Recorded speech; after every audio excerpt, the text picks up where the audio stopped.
I want to show you guys an easy conversation technique you could start using in your own interactions to start creating more emotion, start having more fun conversations with women that can ultimately lead to high levels of attraction and landing dates. Now, me personally, I used to suck at conversation. I was very, very awkward. I could never go up and approach a woman I was attracted to, let alone flirt and get her phone number and run a date. That was impossible and a very scary thing for me over 10 years ago. I'm 35 years old now, but when I was 25, I was at rock bottom socially. I've made a massive transformation over the years, and I've also coached over 1,000 men to go through this process. So I want to share with you guys some concepts that really worked for myself, as well as some of my clients. And I'm going to demonstrate these concepts live in today's video, so that way you can have more engaging conversations to ultimately land dates with women. Now, if you want to know more details around my journey, the clients I help, or the details about my coaching structure and how I can help you get real results in your own dating life right now, you could check out the in-depth training that's down below in the description. I go over all of that and a lot more. Links in the description. Check out that video as well. And let's get into today's video. After having thousands of conversations with women myself and already breaking down hundreds of different recordings of conversations with clients, I keep seeing this one conversation topic consistently, predictably coming up in the interactions. And if you can get really good at this one conversation topic, you're now gonna have a lot more fun and engaging conversation with women that can ultimately land you dates. And that conversation topic is simply, where are you from? Where are you from? Where do you live? Now, most men, when they get asked this question, they're just gonna give a boring, stale, flat, one-word answer, and then they ask you, and the conversation pretty much ends right there. So instead of that, be aware, guys, like this question's gonna come up, and instead of just doing the boring one-word answer, you can give your answer, but then I would recommend making an observation and assumption about where you think she's from. If you think she's from the area that you're in when you're having the conversation, don't just say, "Are you from here?" Say, "You're definitely from here, like I can tell." Or if you don't think she's from the area, you just say, "You're definitely not from this area." So just by switching it from a boring question to making a statement or an observation or assumption about the woman, it now actually becomes very engaging, because she's gonna wonder, what is it about me that I'm giving off or displaying that makes him think that I'm from here or I'm not from here? It completely changes the dynamic. If I ask a question, "Are you from here?"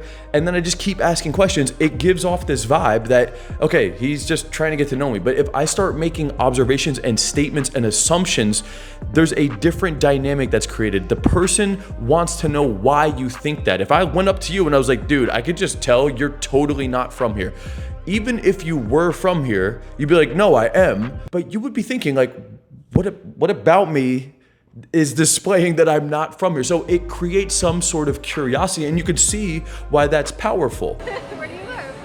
What? Here? I live in Brickell, yeah. Where did you move from? New York. Oh, man. You're not East Coast, are you? Yeah, I am. What? I did not get that vibe from you. Really? Yeah, you're like Cali beach girl.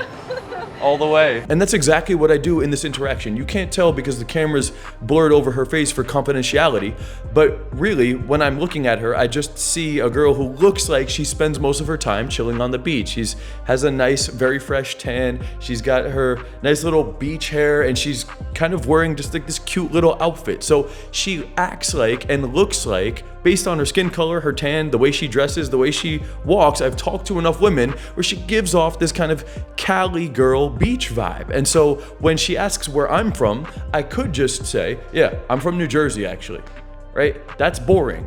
"I'm from here, what about you?"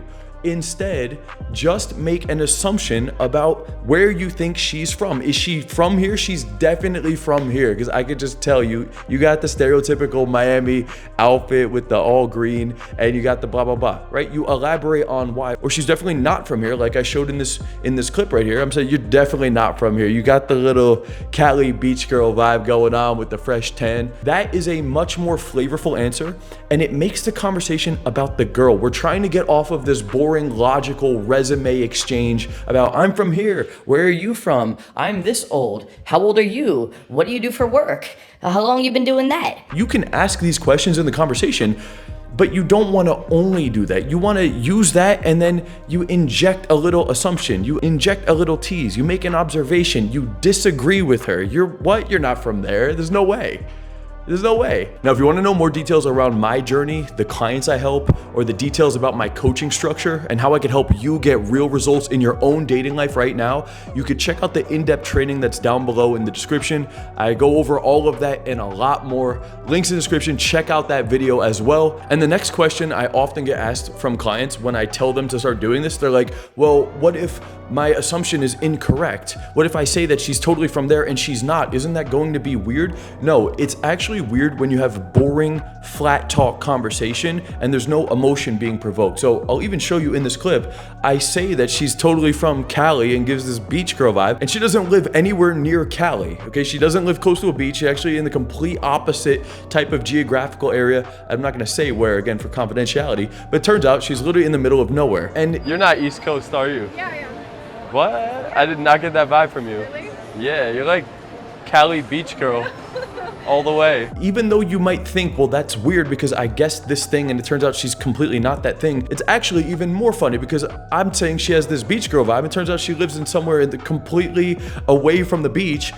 And then you could even tease her like, wait, what are you doing out there? You gotta get to the beach. You got the beach girl vibe, right? So it's not about whether or not you guess the thing right. It's about making the conversation fun and engaging.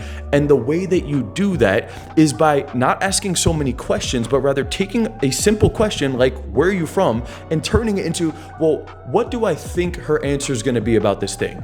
Instead of saying, what do you do for work? What do I think that she might do for work based off the information I've gathered? Because she gives me kind of like artsy girl vibes. She gives me more like very professional. She's dressed up. She's a little bit more serious, a little bit intellectual. She's very like corporate type of vibe, or secretary, or, you know, works a 9 to 5 in an office at a cubicle and she's nice and dressed up type of a vibe. Or she gives me more of a sporty or influencer or on camera a lot, or nightlife, fun, outgoing type vibe. Like, you can start to gather a lot of information just based off the way the woman looks, the way she's dressed, the way that she talks to you in the conversation, like her actual voice. All of these things will start to give you very honest signals that we could start to conclude, and it won't be perfect, but you can start to make assumptions based off of these things. And people, they want to hear why you think these things. So if you know that the questions are going to be, what do you do for work? What do you do for fun? Where do you live? I can look at somebody and just based on these things, I can start to make conclusions about this. And that's what you want to start practicing doing in your conversations right now. So don't overcomplicate it. Don't even ask crazy questions. Just think, what do you do for work? What do you do for fun? Where do you live? And instead of just asking them, start to point out where you think that she's actually from, and then just have a nice, fun, playful vibe with it. And that is the majority of conversation. Right? If you can get really good at that, now your conversations are not going to be flat. I can carry a 10 to 20 minute conversation without really saying much. I just find ways to make it fun and playful using a variety of different techniques that can keep the woman engaged. And that is a crucial part to having flavorful conversation that can ultimately land you dates. Now, it's not the only piece, but it is a foundational piece. So if you want to understand the full structure of how to actually land dates consistently, be sure to check out this video right here. Or if you're done watching content and you're ready to actually work with me directly, click the link down below for more details on my journey, the clients I help, and how I can help you achieve your dream dating life right now. That's all for this video. Click the link down below. Peace out.